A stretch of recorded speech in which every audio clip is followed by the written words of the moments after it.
আসসালামু আলাইকুম এসএসসি 27-28 ব্যাচের প্রিয় শিক্ষার্থীবৃন্দ, আজকে আমি তোমাদের টাইপ স্পেশাল ক্লাসে বল অধ্যায় থেকে বন্দুকের পশ্চাৎবেগ নির্ণয় শেখাবো।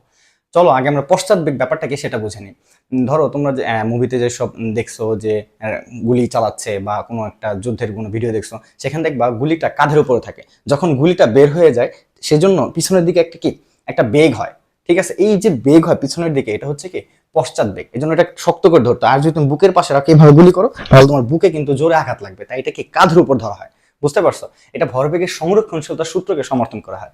তাহলে দেখো ভরবেগের সংরক্ষণশীলতার সূত্র যেমন লিখে ফেলি, m1 u1 plus m2 u2 equal to হচ্ছে m1 v1 plus m2 v2। ঠিক আছে, আমরা বন্দুকের সবকিছুকে ওয়ান ধরে নিই। ধরো আমি যেখানে লিখলাম m1 হচ্ছে বন্দুক কয় কেজি ভাইয়া? 5 কেজি। m1 ইকুয়াল টু হচ্ছে 5। তারপর হচ্ছে তোমার বন্দুকটি স্থির ছিল, বন্দুর ভিতরে যে বেগ কত ছিল বন্দুকের? 0 ছিল। তার মানে কি u1 ইকুয়াল টু হচ্ছে 0। তারপর তোমার হচ্ছে কি m2 হচ্ছে গুলি দেওয়া আছে কত? 10 গ্রাম। 10 গ্রাম থেকে ভাইয়া আমরা 1000 দিয়ে ভাগ করে ফেলি, 10 ভাগ 1000, তাহলে সেটা কত হয়? 0.01। ঠিক আছে, আর ইউ2 বন্দুক যেহেতু স্থির ছিল, বন্দুকের ভিতরে গুলি কি ছিল? এটাও স্থির ছিল, তার মানে ইউ2 কত? 0। তারপর হচ্ছে ভি ওয়ান হচ্ছে কি বন্দুককে যদি তুমি ধরছো m1, তার মানে এই ভি ওয়ানটা মিলে তোমার বের করছে, এটা হচ্ছে পশ্চাৎ বেগ। তাহলে তুমি ভি2 কত ভাইয়া? কত বেগে গুলি বের হয়ে গেছে বন্দুক থেকে, দেখো কত বেগে?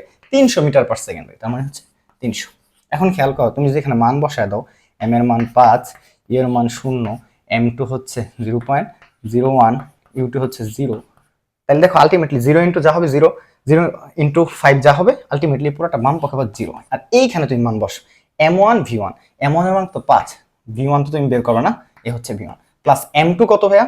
0.01, আর হচ্ছে কি v2 কত? 300। ক্লিয়ার? তাহলে এই গুণফলটা এখানে নিয়ে আসো, তাহলে v1 ইকুয়াল টু কত হবে? 300 গুণ 01 ডিভাইড বাই 5,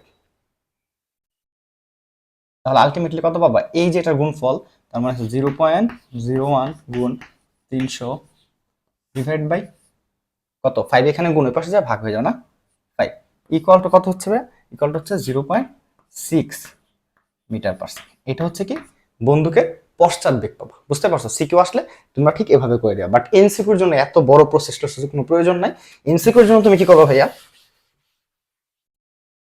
যেহেতু পশ্চাৎ বেগ মানে পিছনের দিকে ধাক্কা দেবে, তাই মানটা হবে কি মাইনাস। তাহলে ভি কত লিখবে? বন্দুকের পশ্চাৎ বেগ বের করতেছো না, তাই গুলির যে ভর আর বেগ দেওয়া সেটা বসা দেওয়া। তাহলে গুলির ভর হয় 0.01, আর গুলি কত বেগে বের হয়ে গেছে? 300, আর ডিভাইডেড বাই বন্দুকের পশ্চাৎ বেগ বের করছো মানে বন্দুকের ভর দিয়ে ভাগ করো 5, তাহলে আলটিমেটলি তুমি 0.6 পেয়ে যাও। বুঝতে পারছো? তার মানে এমসিকিউ আসলে ডিরেক্ট এটা এভাবে করে ফেলবা, সময় সেভ হবে, আর সিকিউ আসলে ওইভাবে করে দেখাবো। আশা করি তোমরা বুঝতে পেরেছো। দেখা হবে নেক্সট ক্লাসে।